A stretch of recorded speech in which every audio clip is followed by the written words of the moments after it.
Hi, okay, so this is the introduction to our second main series in the Connect Bible Study series that we do, and it's on Matthew's Gospel.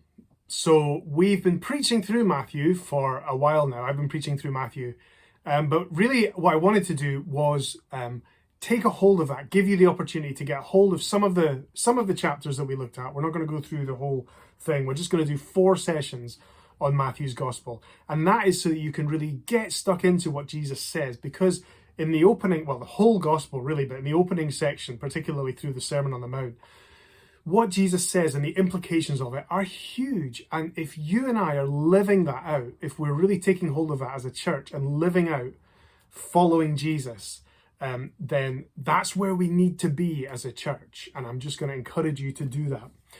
I'm going to do this slightly differently to how we did Lamentations. Lamentations was not familiar, so it wasn't a book that we'd been through. And when you come to a book like Lamentations, there's obviously quite a lot of kind of cultural dissonance going on. I felt it was more worthwhile doing the longer videos at the start of each. And we may do that again in future series, but this time, because we've just been preaching through Matthew, I'm only going to do 2 videos, and each one is going to have a brief introduction to 2 of the studies, if you like. So that really is just to prime you, if you like, for the themes that will come out of our discussions. So what that means is this video is just to introduce the first 2 studies, so you can maybe listen to it now while you do the first study, and then come back to it again for a refresher when the second one comes out. And the 2 themes that I want to draw your attention to and bring out of Matthew's Gospel are fulfillment and following. Now, Matthew is really all about helping you focus in on and choose Jesus, if you like, if I can put it really bluntly like that. The Gospels are all about that. John explicitly says that in one of his Gospel, at the end of his Gospel.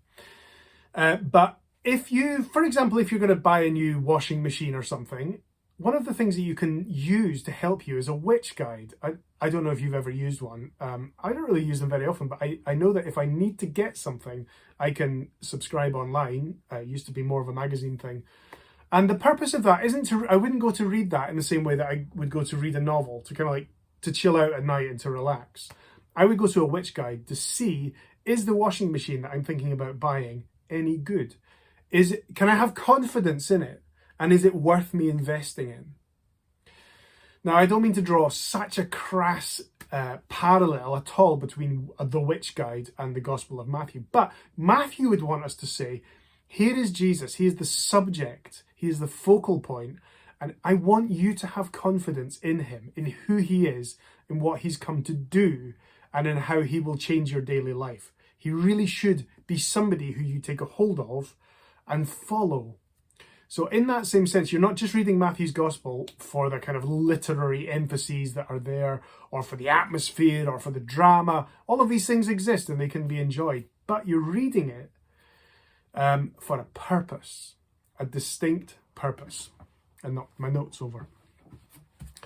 The first theme that comes out of the first study, which is just now, is fulfillment. That's a big topic in Matthew's Gospel. Remember that primarily he's writing, initially at least, to a Jewish audience. So a lot of the people that he's writing to would have expected a Messiah, were expecting a Messiah, and hadn't seen that in Jesus. And Matthew wants to correct that. He wants to remedy that issue and have people see Jesus for who he really is. So you'll know that right from the beginning of Matthew's Gospel, when you get to Matthew chapter 1, you've got a long list of names, which is, again, Matthew trying to say, look, here is the credible evidence, the lineage of who Jesus is. Again, it's about having confidence in the person being portrayed. Look, here's his family line. All the names you're familiar with, they're the figures of history from our collective history. And Matthew's trying to get people to say, I recognize those names, and Jesus has come through that lineage, and that's one element of the sense of fulfillment I can see in his coming, that he comes as the promised Messiah. Now, the passage that I'm going to get you to focus on today is obviously another sort of standout, seminal moment in Jesus's life at the start of his public ministry, where after that blessing that he receives when we hear the voice of the Father and the Spirit descends on him like a dove, and he is blessed as he starts his public ministry. He's then immediately put into a very different situation in the middle of the wilderness. And the question we have to ask ourselves is, why does Matthew put that there? In what sense does that help us understand how Jesus is the one who fulfills the will of God in the way that all those who've come before him could never do? Like Moses was imperfect and could never perfectly fulfill the will of God. King David could never. The people of Israel collectively could never do what was asked of them. You and I can never do what is asked of us. So what's the significance of the obedience of Jesus in the wilderness temptation narrative? What's the significance? What's it doing there? And I really want you to be able to pick up and take a hold of the story and leave the Bible study, if you like, knowing how that gives you confidence. How has what Matthew written in these ancient scriptures giving you confidence tomorrow to be a follower of Jesus? Because of the events that took place, in part, again, in the temptation narratives. So fulfillment, here is Jesus, Matthew is saying, and he is the one, and this is what should make a difference to you. And then following on from that, the second study that you'll come to next time has to do with following. That's a huge part of what Matthew wants our response to be. And presumably it's a big issue for you if you're doing this study as a Christian, as a member of Esk Valley. Following Jesus. How does it feel to you today to be following Jesus? Do you feel the same as you did when you became a Christian? Do you feel more mature, more jaded, more fearful, like you've forgotten things, like you're flying? We can feel all kinds of different things. And the key for us is coming back time and time again to what the scriptures have to say to us about what our experience of following Jesus should be. That's, if you like, the source for us. So, again, the guides, the witch guides that help you examine all the different options that you have in terms of buying a washing machine are there to help you make a choice. And that choice will become a tangible reality as you buy a washing machine, you take it home and you use it. Similarly, again, forgive the crass illustration, but Matthew wants you to see the things that Jesus says, the things that he does, and people's responses, so that you can also respond, so that you can make a choice, which of course we know and believe is something that God works in you, but that should have a daily reality. So, for example, following Jesus.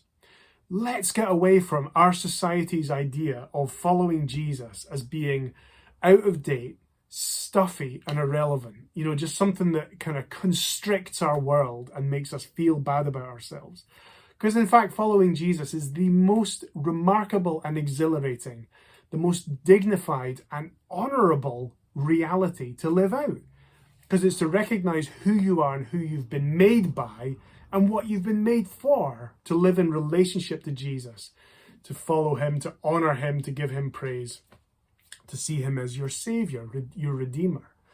And as we look into the second study, what you're going to see particularly is some of the claims Jesus made, some of the statements he made are out of this world. They have to be, because he's the Son of God. But again, let Jesus' words hit you with their full force and take on the meaning, the significance of the things that he says. People in Jesus' day were outraged by what he said, and people in our day will be outraged similarly. But they should impact us in totally different ways. Like another of the passages that you look at, the centurion. He was a man who was powerful, he had authority, but he bowed in submission to Jesus. He saw Jesus as having way more power and authority than he did. And that changed the dynamic of the way he lived his life. And so, similarly, are you being changed, being impacted on a daily basis as a person who lives in Midlothian, who's a part of Esk Valley Church, who's a neighbour to these people, a friend to these people? Are you being changed as you follow Jesus on a daily basis? So, those are the two themes that are going to come out of the first two studies. I hope they help, and I hope you enjoy discussing them together. Fulfillment and following. Thanks.